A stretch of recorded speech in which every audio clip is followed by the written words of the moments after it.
gunakan di sini titrasi kan ada banyak tuh kalau dari segi teoritis ya. Yang ini, yang asam salisilat kalian ini, titrasi jenis apa? Redox, asam basa, kira-kira yang mana? Titrasi asam basa. Ya, yang inilah titrasi asam basa. Ya, itu yang pertama yang harus kalian tahu. Ini adalah titrasi asam basa. Titrasi itu ada banyak jenisnya, tapi mungkin belum semua dari teorinya kalian dapat gitu ya. Mungkin sudah ada dapat argentometri mungkin, tapi atau asam basa mungkin kalian udah dapat ya, tapi mungkin redoxnya belum, argentometrinya belum, kompleksometrinya belum gitu ya. Nah, itu nanti jenis-jenis titrasi itu ada banyak. Ya, yang ini yang kalian kerjakan adalah titrasi asam basa. Kemudian yang kedua adalah senyawanya. Ya, senyawa istilah asam salisilat. Kalian tahu nggak fungsi asam salisilat apa? Dia tuh sebagai obat apa? Dari segi farmakologi, dia tujuan penggunaannya untuk apa? Sebagai apa?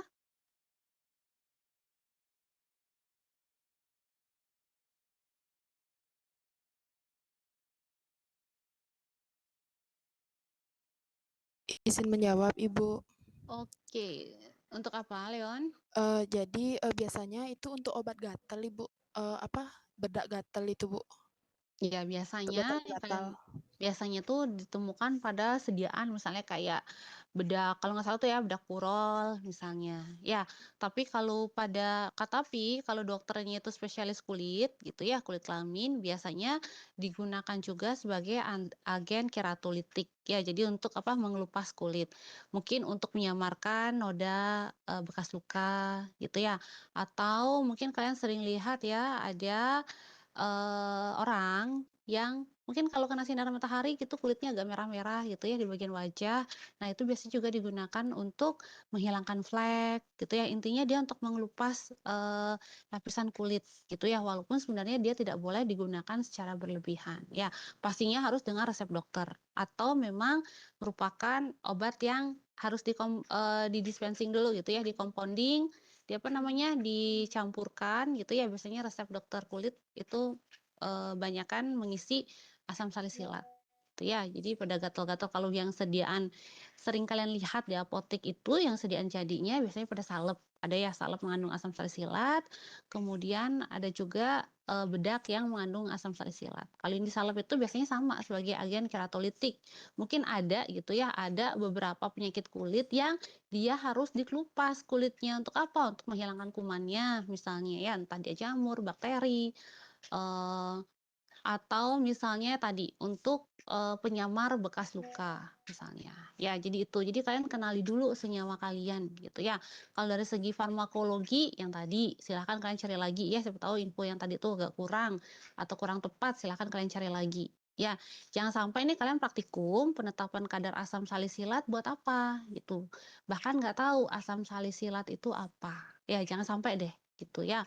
Nah, jadi asam salisilat itu dia senyawa obat juga. Karena kalau di farmakope ini kan tidak hanya senyawa obat yang ada ya, ada beberapa yang eksipien, ada masuk pelarut, ada masuk dalam farmakope ini, gitu ya. Jadi kalau asam salisilat ini dia memang salah satu senyawa obat dan fungsinya apa yang tadi dan silakan kalian cari lagi lebih lengkapnya ya untuk asam salisilat ini. Kemudian, nah, ketika dia senyawa obat, berarti tentu saja dia harus dilakukan uji kualitatif dan uji kuantitatif ya, sesuai dengan yang diamanatkan oleh si farmakope gitu. Kalau kualitatif mungkin kalau udah bolak-balik sering dikasih tahu gitu ya. Kalau uji kualitatif itu berarti apa? Identitas gitu ya. Jadi pertama dari semua uji gitu ya untuk monografi, untuk bahan gitu, mau nanti kalian kerja di industri atau di tempat lain gitu ya. Ketika kalian menerima barang, pastikan dulu jenisnya benar atau enggak gitu ya, kan ada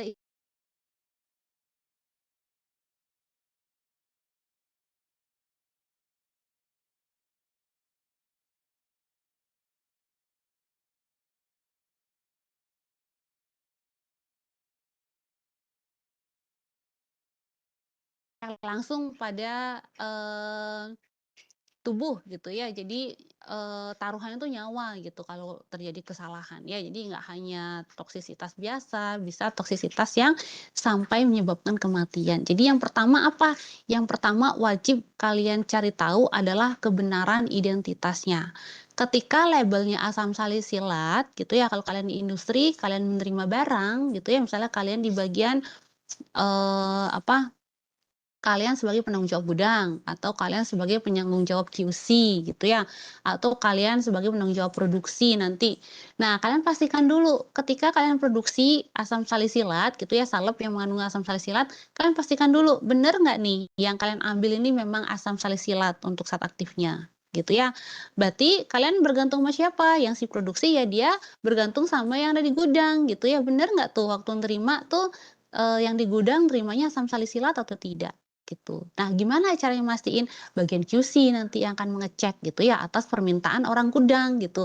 Orang gudang menerima barangnya gitu ya, datang dari supplier. Suppliernya bilang, "Ini asam salisilat 1 gentong," misalnya gitu. Ya, labelnya asam salisilat memang gentongnya ya, terus mereka bawa COA, bawa Certificate of Analysis gitu ya, si suppliernya. Benar isi keterangannya asam salisilat, kemurniannya sekian dan lain-lain gitu. Tapi sebagai pihak industri, kita nggak bisa kayak apa ya, kita nggak bisa, percaya begitu aja gitu ya. Kita nggak bisa, eee, mem mempercayakan satu pihak aja gitu, bahwa, "Oh, supplier-nya bawa kok COA-nya dan dia di COA-nya bener kok asam salisilat dibuat," gitu. Di apa, dikatakan asam salisilat di COA-nya gitu. Ya udahlah dipakai aja untuk produksi, itu nggak bisa. Ya, jadi industri itu tetap wajib harus melakukan yang namanya QC. Ya, pastikan lagi nih bahwa barang yang dikirim oleh si supplier ini memang benar asam salisilat.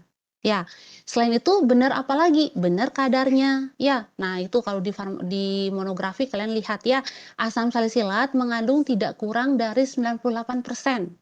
Itu. Berarti bahan baku yang kalian terima, nah hati-hati di farmakopeia. Farmakope ini dia ada bahan baku, zat aktif toknya, ada juga sediaannya. Kalau misalnya dalam satu judul monografi, seperti yang kalian lihat ya, asam salisilat, berarti ini bahan bakunya. Ya, berarti dia zat aktif, zat kimia obatnya, asam salisilat. Nanti di bawahnya baru nanti ada salepnya, gitu ya. Kalau yang paracetamol mungkin ada tabletnya nanti di bawahnya. Selalu kalau monografi itu diawali oleh bahan kimia obatnya dulu, gitu ya. Ada nggak perbedaan antara bahan kimia obat sama sediaannya? Ada. Ya, pertama pasti di pengujiannya. Ya, kedua mungkin persyaratan-persyaratannya berbeda. Ya, ketiga kalau dari segi teknis gitu ya, dari segi analisisnya ada perbedaan metode analisis antara, bahan kimia obatnya dan sediaan jadinya. Itu yang nanti akan kita lihat. Ya, karena ke bagian analisisnya. Ya, ini di awal saya kasih intro-intro dulu ya, siapa tahu kalian lupa gitu ya, siapa tahu ada yang masih belum paham sebelum-sebelumnya, jadi maaf saya ingetin lagi ya, saya agak cerewetin dikit, saya ingetin lagi ini gimana sih, asal muasalnya. Mohon ditunggu sebentar.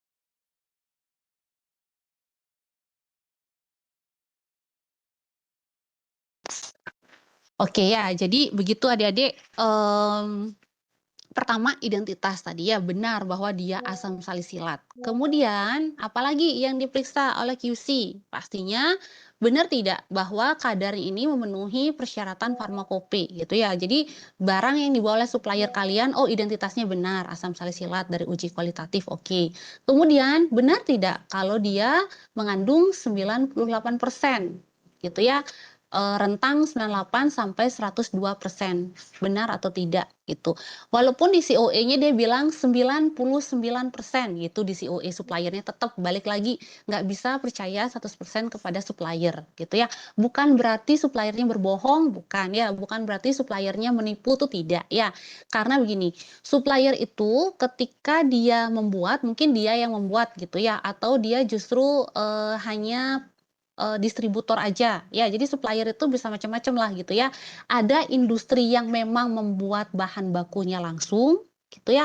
Ada nanti distributornya atau supplier, baru nanti ke industri gitu ya, itu rantainya ada beberapa gitu. Bahkan supplier itu mungkin ada supplier tangan pertama, supplier tangan kedua, dan lain-lain, baru dia sampai ke industri.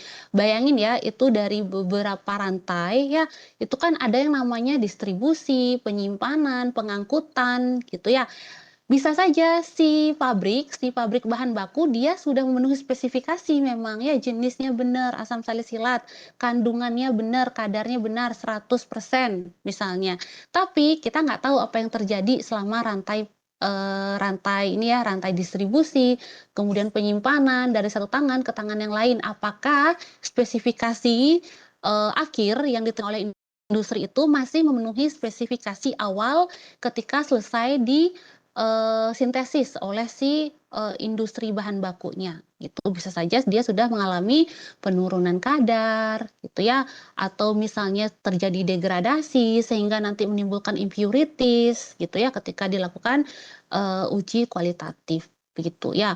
Jadi misal tadi asam salisilat benar waktu dibuat dia asam salisilat, ternyata terjadi kesalahan nih dalam proses distribusi, entah dia kepanasan, entah dia, lain-lain, atau pas waktu itu dia, si distributornya mengirim dengan berbagai barang yang lain, labelnya copot misalnya gitu ya, lepas labelnya kemudian tertukar labelnya ketika pengiriman. Nah, itu bisa saja terjadi ya. Jadi, apa ya, kesalahan-kesalahan yang sebenarnya tidak disengaja, begitu ya. Jadi bukan karena, "Kenapa sih Bu kita nggak bisa percaya 100% sama supplier?" Bukan semata-mata karena, "Oh supplier-nya bohong," mungkin gitu, tidak. Ya, tapi hal-hal yang tadi itu bisa terjadi. Ya, jadi kesalahan itu bisa terjadi di mana saja. Makanya ada yang namanya IPC ya, in process control. Jadi ada in process control, apa namanya, packing gitu ya, packaging, kemasan pun itu nanti di IPC gitu ya, dilakukan, kontrol juga, ada kebocoran kah, adakah,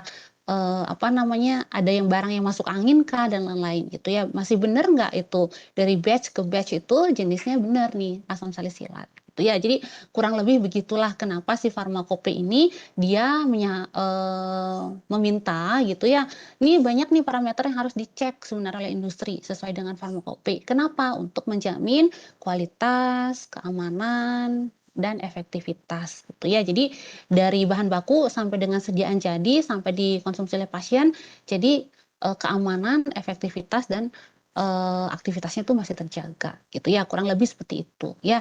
Jadi apapun itu akan diawali dulu oleh uji kualitatif pasti ya, terutama uji kualitatif yang berhubungan dengan kebenaran jenis gitu, benar nggak nih asam salisilat, gitu ya. Kemudian yang kedua pasti kadarnya gitu ya. Kalau di sini di farmakope minta 98 sampai 102. Nah, itu industri sekali lagi nggak bisa dia hanya berpatokan sama COE-nya si supplier. Walaupun supplier ini udah kerjasama sama kita misalnya 15 tahun, kita suppliernya itu-itu aja, nggak pernah ada masalah sama supplier ini. Misalnya ya, nggak pernah ada komplain sediaan, nggak pernah ada komplain produk jadi dari industri kita selama dipasok oleh supplier A misalnya. Walaupun track record-nya baik gitu, tetap wajib dilakukan QC ulang apapun yang kita terima dari supplier gitu ya. Jadi QC-nya apa aja yang ini, yang parameter-parameter yang ada di farmakope gitu ya. Jadi kayak pemerian dilakukan. Ya, jadi ketika nerima asam salisilat warnanya harus putih, harus serbuk hablur gitu. Nggak boleh nih kalian nerima asam salisilat judulnya di gentongnya, ternyata dari pemberiannya warnanya kuning. Nah, berarti antara dia sudah terjadi kerusakan atau salah barang. Nah, itu ya. Kemudian ditambah lagi, dicek identitasnya. Identitasnya yang mana? Nah, identitasnya itu, bisa dengan IR, ya FTIR dan lain-lain, atau ada uji kimia dan lain-lain, gitu ya. Oke Leon, mungkin sekarang saya yang share ya Leon ya. Terima kasih. Bisa saya tumpuk kok. Baik, Ibu. Oke, udah muncul ya. Nah, ini adik-adik ya, ada yang nah ini identifikasi, ini dia ya untuk mengetahui identitas senyawa kalian gitu. Jadi, ketika kita punya serbuk asam salisilat, gimana cara kita untuk memastikan, oh ini senyawa kita nih beneran loh asam salisilat. Nah, bisa menggunakan IR ya, spektrum serapan inframerah atau FTIR kalau kalian sering lihat di jurnal ilmiah ya. Kemudian bisa juga dengan, ini, dengan HPLC boleh ya. Jadi, si standar, nah standarnya mana? Ini baku pembanding. Ketika kalian mau nguji asam salisilat gitu ya, mau nguji kadar, mau nguji, identitas, nah ada baku pembandingnya. Baku pembandingnya apa? Baku Pembanding Farmakope Indonesia (BPFI) ya untuk asam salisilat gitu. Nah, kemudian si baku pembanding ini nanti akan di-FTIR bareng dengan sampel kita gitu ya, sampel yang kita dapat dari supplier yang bahan baku tadi gitu. Kita IR juga si standar dan juga si sampel.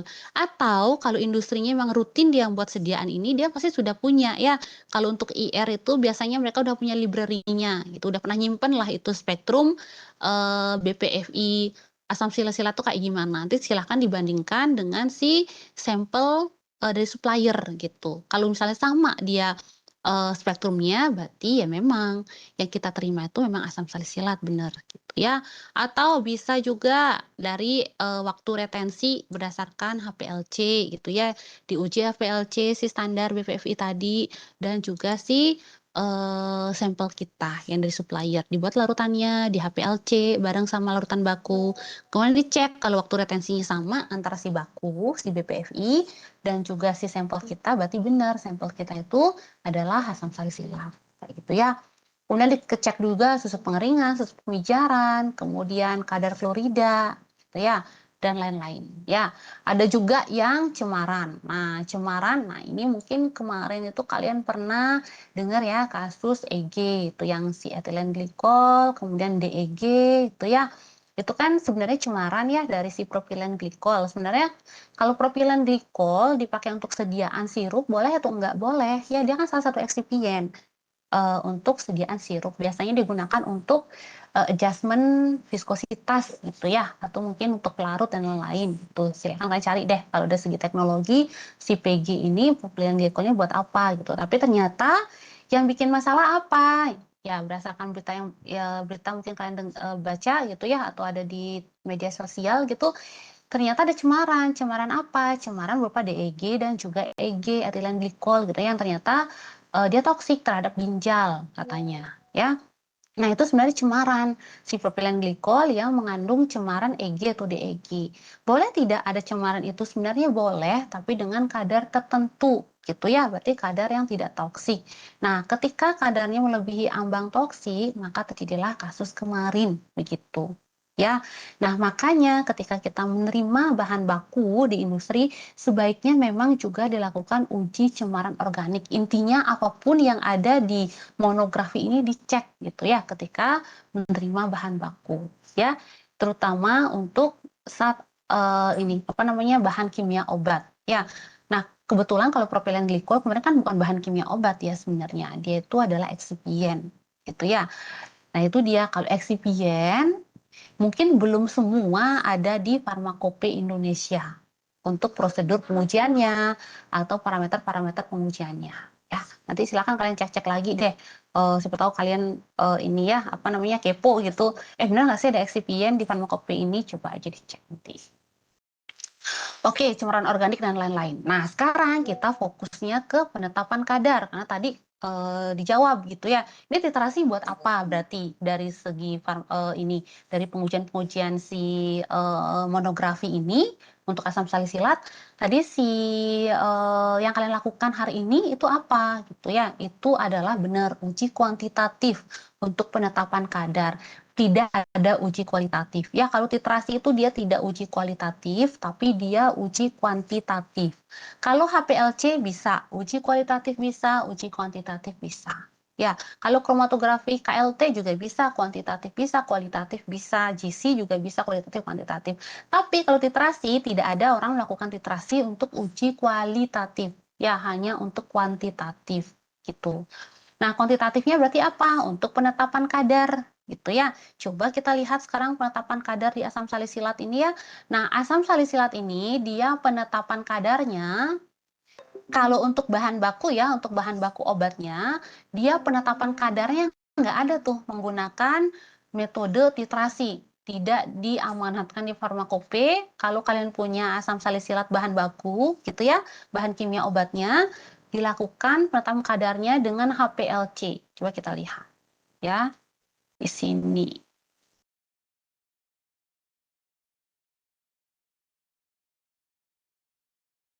Yang ini, ya.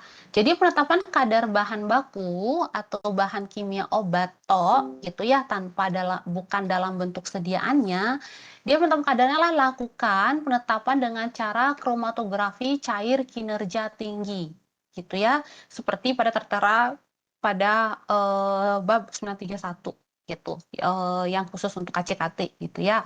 Nah, jadi kalau kalian lihat di sini, oh ternyata kalau asam salisilat bahan kimia obatnya nggak bisa tuh kalian lakukan uji dengan titrasi itu, nggak ada diminta oleh farmakope. Farmakope minta kalau bahan baku ya harus menggunakan KCKT gitu ya. Jadi berarti yang kalian kerjakan hari ini apakah penetapan kadar untuk bahan kimia obatnya? Bukan berarti.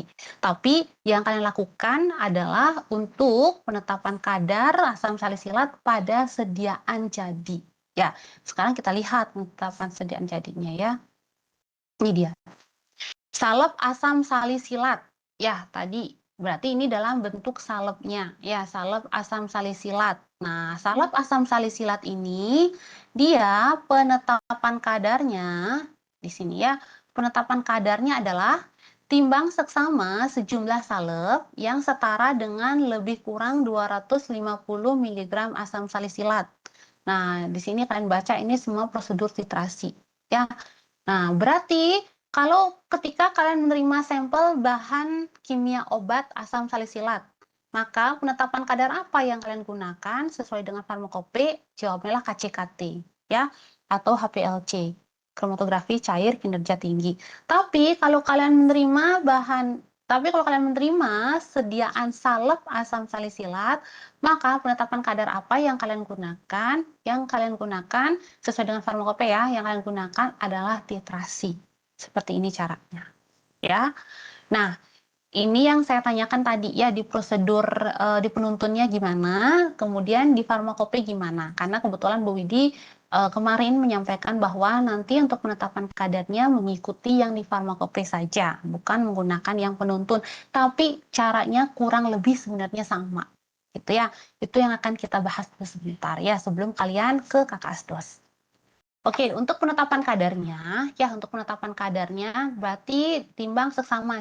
Nah, tapi lagi nih ya, tapi saya nggak tahu ya, nanti sampelnya, saya belum bertanya juga kepada Bu Widya, untuk sampel kalian minggu depan, kan ini berdiskusi, minggu depan baru praktikum gitu ya, untuk sampelnya minggu depan, apakah akan benar-benar diberikan si sampel salep oleh Bu Widi gitu ya, atau kalian menggunakan sampel simulasi, dalam artian larutan kalian dibuat gitu ya, seolah-olah larutannya itu berasal dari memang sudah merupakan sampel gitu ya. Jadi mungkin dari hasil ekstraksi sampel kemudian kalian titrasi gitu ya. Jadi menyesuaikan aja. Ya, nanti tapi mindsetnya gitu ya adik-adik ya. Ketika kalian jangan sampai besok ditanya, oh asam salisilat itu penetapan kadarnya menggunakan apa? Yang bahan baku ini ya, bahan kimia obatnya. Jangan sampai kalian bilang titrasi. Enggak, ya. Kalau bahan kimia obatnya bukan dalam sediaan, itu seperti farmakope menggunakan KCKT. Ya, ketika dia dalam sediaan salep, baru kita gunakan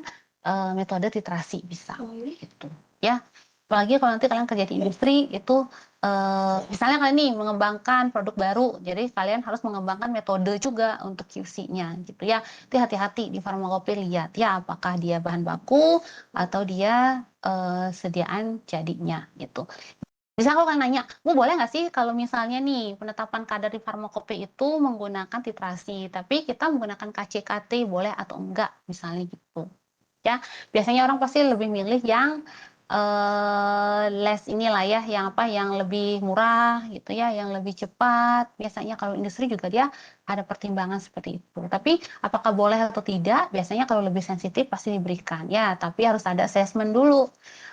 Titrasi ini sama nggak nanti hasilnya sama HPLC? Itu ya, kalau misalnya sama, silakan dengan HPLC. Oke, kita lanjut dulu ya. Kita bahas dulu yang di metode farmakope gitu. Tadi yang di penuntun kan kalian semua udah pegang gitu ya, setiap kelompok udah pegang sesuai dengan penuntun.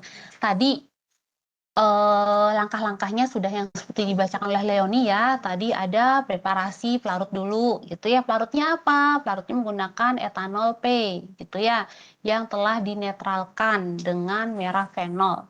Saya mau tanya nih, kenapa sih nih etanol P harus dinetralkan? Di penuntun dibilang dinetralkan.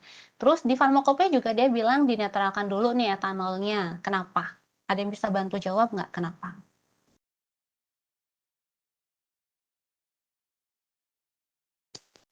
Ferdio. Oke, silakan Ferdio. Dengar jelas Ferdio, silakan.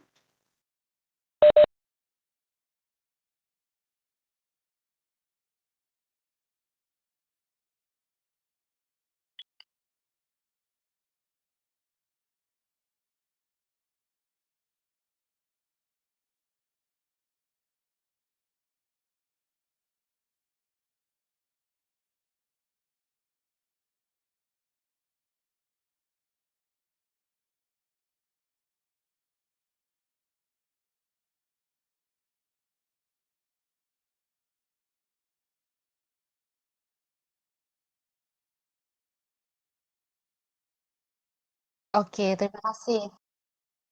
Oke, makasih Ferdio. Silakan.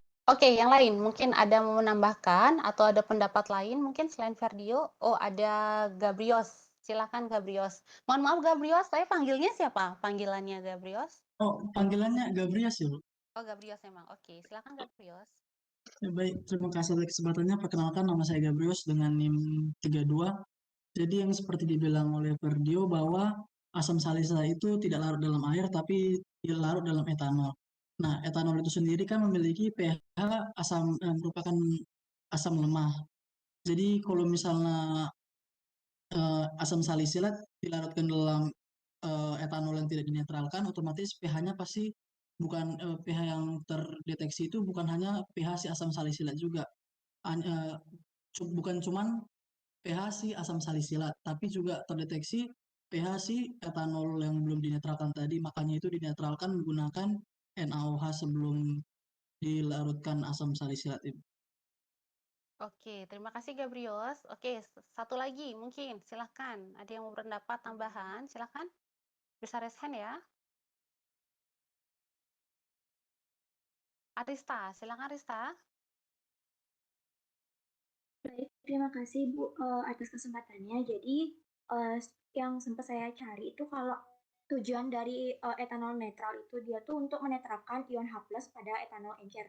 Sehingga ketika asam salisilat dilarutkan itu, maka yang bereaksi itu hanya ion H+ dari asam salisilat. Bereaksi dengan ion HOH- dari NaOH sehingga nantinya tidak akan mengganggu proses titrasi seperti seperti itu Ibu. Terima kasih. Oke, terima kasih Arista. Oke, udah ya, udah 3 orang memberikan pendapat ya. Jadi, nah, balik lagi ke jenis titrasi kalian gitu. Jenis titrasi kalian ini tadi dijawab gitu ya, bahwa untuk asam salisilat ini titrasinya adalah titrasi asam basa. Ya, tadi benar ya, asam basa. Nah, berarti apa yang berpengaruh gitu ya, terutama yang berpengaruh pada titrasi ini apa? Berarti asam dan juga basa gitu ya. Seharusnya, idealnya gitu ya, asam hanya akan berasal dari asam salisilat kalian gitu ya. Jadi nggak ada senyawa lain yang boleh bersifat asam gitu ya. Dalam artian bukan nggak boleh bersifat asam, tidak boleh ada senyawa lain yang masih memberikan ion H+ selain si senyawa kalian, asam salisilat. Intinya adalah H+ yang nanti akan bereaksi dengan si basa yaitu si NaOH hanyalah H+ yang berasal dari sampel kalian. Makanya sebenarnya penting bagi kalian untuk tahu struktur kimia gitu ya, struktur kimia dari si asam salisilat ini. Mungkin ada ya tadi ya di atas itu ada. Nah ini ya. Jadi ini penting nih bagi kalian gitu ya untuk tahu strukturnya ini. Kemudian balik lagi sini ya. Nah, itu ya. Jadi kalau asam dan basa, titrasi asam basa apapun itu ya jenisnya. Jadi sebaiknya gitu ya, idealnya adalah si H+ itu hanya akan berasal dari si asam kalian, senyawa kalian gitu ya. Nggak ada reagen, nggak ada pelarut lain yang mampu menyumbangkan H+ lainnya gitu ya. Kedua, yang basa juga sama gitu ya, karena kan kalau titrasi asam basa ada 2 ya, ada asidimetri, ada alkalimetri. Kalau asam basa digabung jadi asidi alkalimetri gitu ya. Berarti nggak boleh juga ada ion basa lain yang berasal di luar yang berasal dari luar reagen misalnya.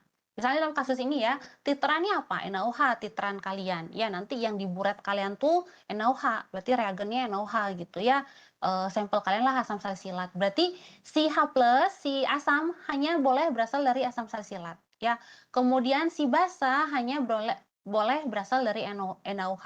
Nggak boleh ada di sistem itu basa lainnya. Ya, kecuali si NaOH yang bertindak sebagai titran gitu. Kenapa?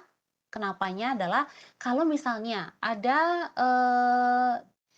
ion yang bersifat asam gitu ya dari sistem yang lain gitu, dari pelarut kah atau dari reagen kah atau dari indikator kah misalnya gitu. Oh, ternyata ada nih yang bersifat asam dan bisa bereaksi dengan NaOH. Nah, itu akan memberikan kadar yang tidak tepat gitu ya. Jadi, oh sebenarnya si asam salisilat kadarnya cuma 100 nih, cuma 100 ppm gitu. Tapi ternyata ada reagen atau ada pelarut yang juga bersifat asam. Nah, jadinya kadarnya malah jadi 150 ppm gitu. Nah, itu nggak boleh terjadi. Makanya, nah di sini kebetulan si pelarutnya kan etanol gitu ya, karena si asam salisilat ini dia larutnya dalam etanol kebetulan gitu. Jadi, gimana cara ngakalin gitu ya? Karena etanolnya kan sebenarnya bersifat asam gitu. Nah, gimana nih caranya? Di satu sisi asam salisilat larutnya dalam etanol, tetapi etanol ini asam. Gimana caranya? Maka akhirnya dibuatlah etanol yang netral. Ya, gimana caranya buat etanol yang netral? Ya, dia dititrasi dulu nih etanolnya dengan NaOH. Ya, jadi udah nggak ada lagi sisa asam yang akan bereaksi dengan NaOH lainnya. Jadi intinya tuh kayak sudah dipadamkan dulu lah itu ya si keasaman si etanol oleh si NaOH gitu ya. Baru kemudian si etanol ini akan digunakan untuk melarutkan si asam salisilat gitu ya. Jadi dibuat dulu etanol netralnya, nanti baru digunakan untuk melarutkan asam salisilat. Ya, itu tadi saya lihat step pertama yang di cara kerjanya Leoni. Ya, jadi buat dulu etanol netral katanya. Oke. Kemudian dibuatlah NaOH gitu ya. Saya lupa nih ya urutannya, yang pasti itu yang etanol netral dulu pertama tadi ya. Kemudian larutan NaOH gitu. Nah, kemudian ada yang namanya pembakuan. Ya, yang kedua yang penting lainnya adalah ada yang namanya pembakuan tadi. Nah, pembakuan apa? Nah, kalau pada titrasi itu yang harus kalian ingat, yang dibakukan adalah si titran, bukan si sampel gitu ya. Bukan senyawa yang akan kalian tentukan kadarnya yang kalian bakukan, tidak. Tapi si titran, justru si reagennya yang kalian pastikan dulu kadarnya gitu. Kenapa? Karena kalian memang menghitung. Nah, kalau di sini ya di farmakope ini kan diminta ya natrium hidroksida NaOH 0,1 normal. Jadi mau nggak mau untuk titrasi ini kalian nanti akan membuat natrium hidroksida 0,1 normal. Gimana cara kalian membuat natrium hidroksida 0,1 normal? Ya kalian hitung ya, menghitung biasa seperti kalian menghitung normalitas dan molaritas secara teoritis gitu ya. Kalian cari BM-nya. Jadi kalian dapat nanti masanya berapa, volume yang mau dibuat berapa gitu. Itu secara teoritis. Secara teoritis sudah benar nih kalian mengerjakan gitu ya. Jadi oh ternyata kalau saya membuat 1 liter NaOH 0,1 normal, maka saya harus menimbang 40 gram NaOH misalnya gitu. Benar, kalian udah nimbang nih 40 gram NaOH gitu. Secara teoritis 0,1 emang di atas kertas. Nah, tapi kita nggak tahu selama proses pembuatan gimana. Oh ternyata kurang di-add gitu ya, kurang apa, ketika di labu ukur itu kalian nge-add, kalian melarutkan, oh kurang nih, meniskusnya ternyata bukan meniskus bawah, bukan meniskus atas, bukan meniskus bawah, dipakainya meniskus atas, padahal cairannya berwarna bening, misalnya begitu. Berarti ada kekurangan volume. gitu ya. Oh ternyata dengan demikian, mending bukan 0,1 nih jadinya si ininya, siapa namanya, si konsentrasi NaOH-nya, malah jadi 0,15 misalnya, gitu ya. Nah, jadi itu yang harus kalian bakukan ulang gitu ya, untuk memastikan kembali berapa sebenarnya konsentrasi NaOH yang sudah kalian buat, gitu. Ya, itu kan tadi kasusnya kelebihan ternyata ya, bukan 0,1 tapi menjadi 0,15. Nah, ada juga misalnya menjadi 0,09 gitu. Kenapa? Ternyata buat NaOH-nya tuh nggak fresh, kemarin dibuatnya. Ternyata dengan penyimpanan beberapa hari, berkuranglah itu kadar NaOH gitu ya. Makanya harus dibakukan tepat sebelum digunakan. Gitu ya. Jadi sebelum kalian gunakan untuk mereaksikan dengan sampel, kalian bakukan ulang dulu gitu. Nah, biasanya kalau mau membakukan basa, apa yang digunakan sebagai titratnya? Digunakan asam oksalat. Ya, pokoknya kalau mau kalian titrasi pakai NaOH gitu ya, entah sampelnya HCl, mengandung HCl, entah sampelnya asam yang lain, nanti ketika membakukan NaOH gunakanlah dulu asam oksalat untuk memastikan kembali, untuk ngecek kembali gitu ya, berapakah kadar NaOH akhir yang sudah kalian buat. Yang secara teoritis harusnya 0,1 normal gitu ya, tapi kenyataannya bisa berbeda gitu. Ya, itu. Nah, kemudian ini ya, di sini indikatornya menggunakan merah fenol gitu ya. Kalau di penuntun kalian fenolphthalein, ini boleh diganti. Kalau nggak ada merah fenol, kita pakai fenolphthalein ya. Yang penting indikator itu dia masih bisa mengcover rentang pH gitu ya. Kalau yang PP ini kalau nggak salah rentang pH-nya dia cukup luas gitu ya, ringnya cukup panjang. Jadi bisalah kalau misalnya nggak ada merah fenol nanti di laboratorium kita gunakan PP bisa, nggak jadi masalah ya. Nah, kemudian kalian titrasi. Ya, kalian titrasi. Ingat, ketika titrasi itu kalian lakukan replikasi 3 kali. Ya, berarti kalian pembakuan replikasi 3 kali. Penetapan kadar sampel lakukan 3 kali. Kenapa? Karena kalau 1 kali aja, kalian nggak tahu nih hasil kalian benar atau enggak. Gitu ya. Terus kalau cuma duplo, kalau cuma 2, nah syukur-syukur kalau hasilnya sama gitu ya, antara replikasi 1 sama 2 kalau yang duplo. Nah, bagaimana kalau seandainya hasil 1 jauh berbeda dengan hasil 2 gitu, maka perlulah hadir orang ketiga gitu ya, orang ketiga untuk memastikan gitu ya, untuk mengkoreksi yang mana yang benar, yang 1 apa yang 2 gitu. Ya, kalau seandainya tiga-tiganya beda, berarti harus dilakukan pengulangan gitu ya. Berarti ada kesalahan nih. Kenapa bisa jelas-jelas ini kesalahan gitu ya. Ini kesalahan gamblang nih.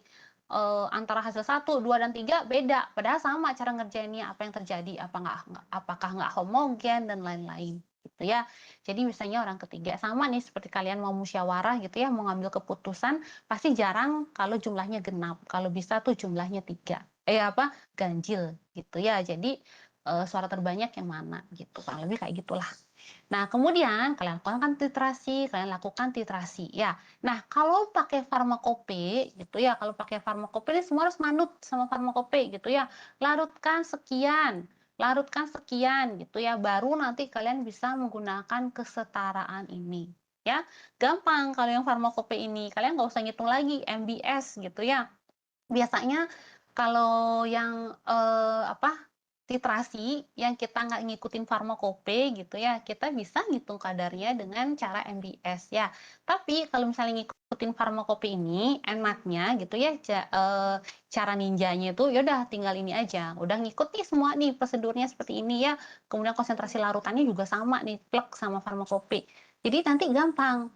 Tinggal konversi aja, kadarnya berapa sih? Berarti kadar asam sasilat sampel kalian berapa? Ya tinggal hitung aja, berapa mili NaOH yang kalian pakai, gitu. Ya, oh ternyata NaOH 0,1 normal yang dipakai itu adalah 2 mili, gitu. 2 mili, berarti kadarnya berapa? Ya tinggal 2 dikali 13,81. Kan ya tiap mili NaOH yang kalian gunakan untuk titrasi ketika si larutan berwarna merah gitu ya, jadi si larutan kalian kan awalnya bening gitu ya, kalian isi indikator masih bening kan, kalian titrasi lah pakai NaOH gitu ya. Nanti pada titik akhir titrasi gitu ya, pada titik akhir titrasi dan titik ekivalen nanti dia akan berubah larutan yang bening itu menjadi pink. Kalau bisa pinknya itu pink yang muda banget gitu ya, jangan pink yang fuchsia gitu kan, tahu ya pink fuchsia mungkin cewek-cewek tahu nih, yang apa ya, yang pink-pink monyer itu enggak ya, titrasi. Tapi kadang memang ya kalian udah ngerjain bener gitu ya, ini sering kejadiannya. Kalian kasih 1 tetes tes gitu ya, kemudian masih bening nih, ketika ditambahkan 1 tetes lagi tuh langsung berubah jadi fuchsia, itu sering terjadi juga gitu ya. Tapi kalau bisa, tolong hanya sampai pink yang muda, pink tipis muda dan dia stabil. Ketika dikocok misalnya, didiamkan semenit, 2 menit, dia tidak berubah warna, tetap pink muda gitu ya. Itu yang benar untuk titrasi gitu ya, bukan yang merah banget gitu ya. Jadi itu dilihat nanti ketika sudah sampai pink muda tipis itu berapa volume NaOH yang dipakai gitu. Oh ternyata 2 mili pas nih gitu. Dan ketika pembakuan juga kadarnya pas nih 0,1 normal gitu. Maka berapa kadar sampel kalian gitu ya, kadar asam salsilat sampel kalian berarti 2 mili dikali 13,81 gitu ya. Atau misalnya nanti, tapi Bu, itu NaOH saya tuh nggak 0,1, tapi 0,09 misalnya. Makanya cari lagi kesetaraan baru. Kalau misalnya 0,1 dia setara dengan 13,81. Maka kalau 0,09 dia setara dengan berapa? Gitu aja.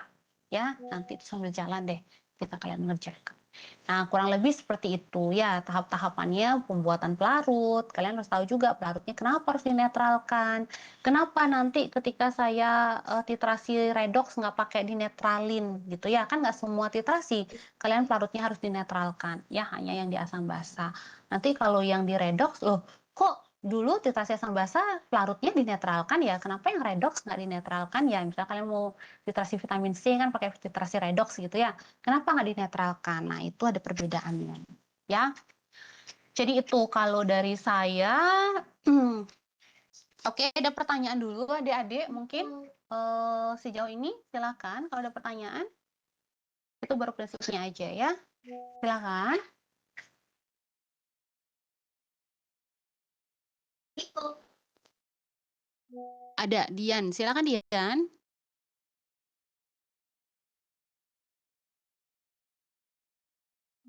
Silakan Dian Tarik.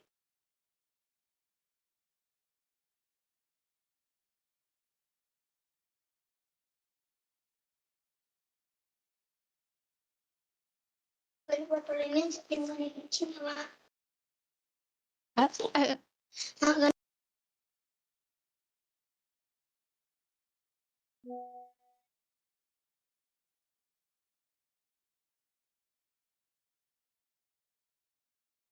Oke, silakan yang lain. Kalau ada pertanyaan, Dian kendala sinyal katanya. Silakan yang lain.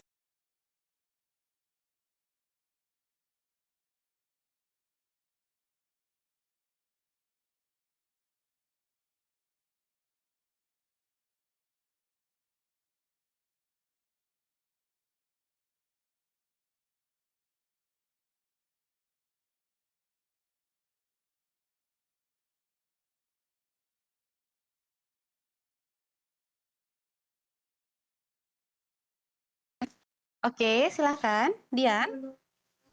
Iya. Atau yang lain? Yang lain mau bertanya mungkin silakan. Ada yang mau ditanyakan dulu sebelum saya ini ya, saya pindah tangankan kepada kakak asdosnya ya. Adik asdos, apakah ada praktikum? Kalian bebas ya? Kalian free kah?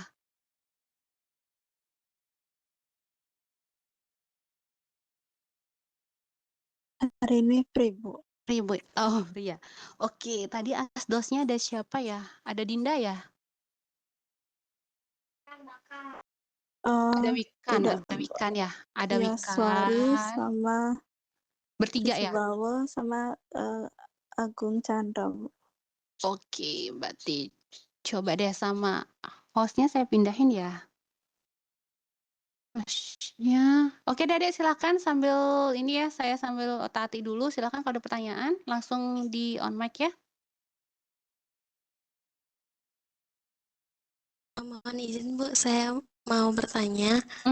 Silakan Dian. Oh Dian jadi bertanya. Oke silakan. Tepatnya mau mastiin aja Bu, untuk di cara kerja di penetapan kadar asam salisilat itu kan asam salisilatnya nanti di larutin dulu sama etanol netralnya. Nah, untuk pembuatan etanol netralnya itu kan setelah ditambahin PP kan dititrasi supaya biar warna apa pink muda gitu. Tapi saya lihat di YouTube waktu dia dititrasi terus mau dilarutin sama asam salisilat itu dia berubah warnanya, Bu. Jadi kayak kecoklatan lagi. Waktu ditambahin PP itu kan coklat jadinya, Bu. Itu bisa dipakai langsung atau perlu kita titrasi lagi ya, Bu? Oh, gimana Dian? Coba diulang. Coba ulang, Di. Ya, jadi di penetapan kadar asam salisilat ini kan asam salisilatnya ini perlu dilarutin sama etanol netral terlebih dahulu. Untuk pembuatan etanol netral nih, saya lihat di YouTube itu kan etanol encernya ditambahin beberapa tetes PP, habis itu dititrasi sama NaOH. Habis itu ternyata waktu dilarutin ke asam salisilat, saya lihat di YouTube tuh warnanya nggak pink, Bu. Harusnya kan setelah dititrasi sama NaOH tuh tadi etanolnya tuh harusnya pink kan, Bu, gitu. Itu tuh bisa langsung dipakai sebenarnya atau kita harus titrasi lagi, Bu? Karena kan warnanya tuh nggak stabil, dia pink gitu, Bu. Oke, nah jadi kalau di ini ya, kalau teknisnya gitu ya yang pernah kita kerjakan kalau misalnya senyawanya nggak ada yang rusak gitu ya. Jadi si etanol ini kan bening warnanya ya, bening kemudian kalian tambahkan PP. Tambahkan PP tuh dia tetap bening gitu ya, kemudian dititrasi dengan NaOH.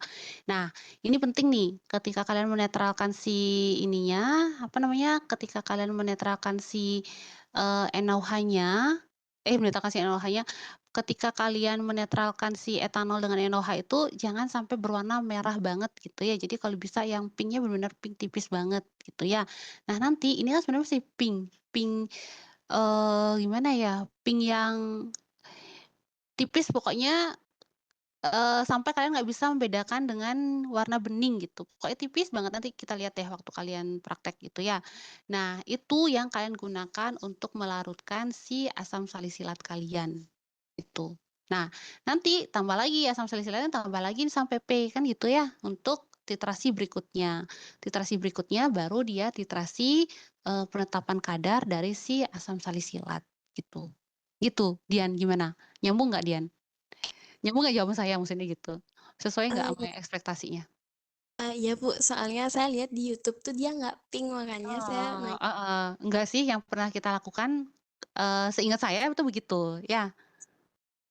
Berarti itu nggak ada kemungkinan Enggak habis sih. larutannya tuh berubah warna kan nggak Enggak. ada kemungkinan. Enggak, Ya. harusnya enggak, ya. Oke, kalau tadi tuh kita ngomongin tentang etanol netral, ya. Kadang, nah kalau kasusnya tadi nggak ada yang nanya ya. Ini kasusnya kalau misalnya pelarutnya adalah etanol, tadi ya berarti dinetralkan. Tapi nggak ada yang nanya, Bu, misalnya kalau pelarutnya air gimana? Apakah dinetralkan juga atau tidak? Gitu ya. Nah, kalau air itu dia mengandung, kalau ini ya, misalnya kalau asam salisilat kebetulan dia larutnya dalam etanol, ya berarti si etanol ini yang kita netralkan. Tapi kalau misalnya ini kalian punya senyawa asam yang lain, gitu ya. Asam lain yang ternyata larutnya dalam air gitu, dalam aquades larutnya. Apakah perlu kita netralkan gitu? Kita perlu netralkan, cuma namanya bukan penetralan gitu ya, namanya air bebas CO2 namanya. Ya, kalau air itu dia dari ininya dia secara alamiahnya dia akan mengandung CO2. Kan CO2 larut ya, O2 larut dalam air, CO2 larut dalam air gitu. Nah, si CO2 ini kan bersifat asam. Lalu pelarutnya air gitu ya, CO2 ini bersifat asam. Nah, sekarang kita harus membuat si air ini bebas CO2. Caranya gimana? Caranya dipanaskan gitu ya. Jadi dididihkan sampai dia meluap gitu ya, sampai dia apa ya? Meluap, mendidih lah gitu, mendidih, didiamkan tuh dalam keadaan mendidih sampai dengan 30 menit di dalam kompor gitu ya, di atas kompor penangas itu dia dibiarkan mendidih dulu sampai 30 menit dengan asumsi bahwa selama 30 menit itu CO2 yang ada di dalam air sudah akan terusir gitu ya, karena adanya pemanasan, adanya penguapan gitu ya kan naik CO2-nya. CO2-nya terusir. Nah, begitu selesai 30 menit langsung ditutup si wadah yang bersih Aquades itu. Biasanya kita pakainya Erlenmeyer gitu ya. Nah, ditutup langsung si Erlenmeyernya sehingga tidak ada lagi CO2 di udara yang balik lagi nanti masuk ke dalam Erlenmeyer gitu. Jadi apakah hanya etanol aja Bu yang dinetralkan? Tidak. Kalau misalnya senyawa kalian larutnya dalam si larut air, begitu caranya untuk membuat ini ya bebas senyawa asam lainnya di luar senyawa yang kita targetkan untuk analisis gitu. Ya. Nah, untuk yang Dian tadi seingat saya begitu ya Dia untuk prosedurnya nanti kita lihat deh waktu praktikumnya Dia. Baik Ibu, terima kasih. Oke. Oke, ada lagi ada Adik pertanyaan, silakan.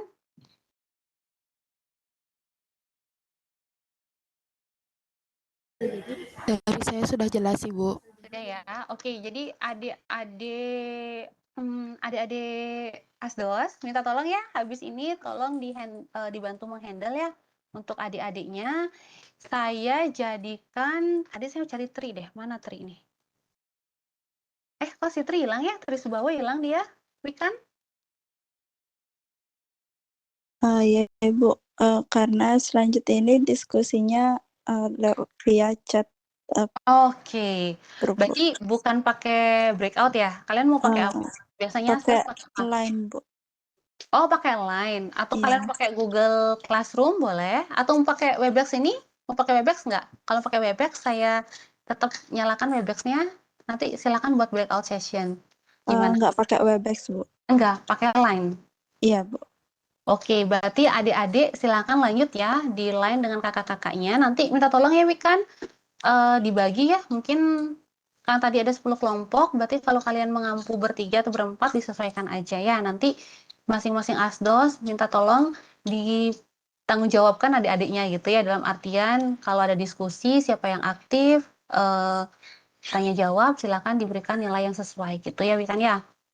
Baik Ibu, sudah dibagi asdosnya.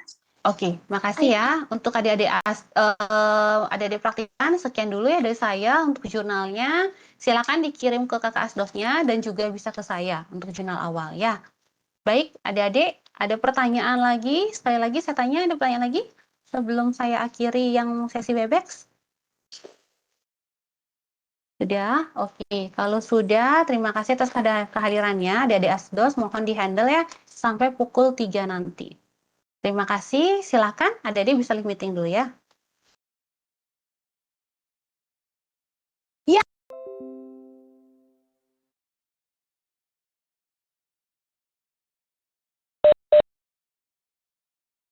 Oke, izin saya end meeting ya.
Thank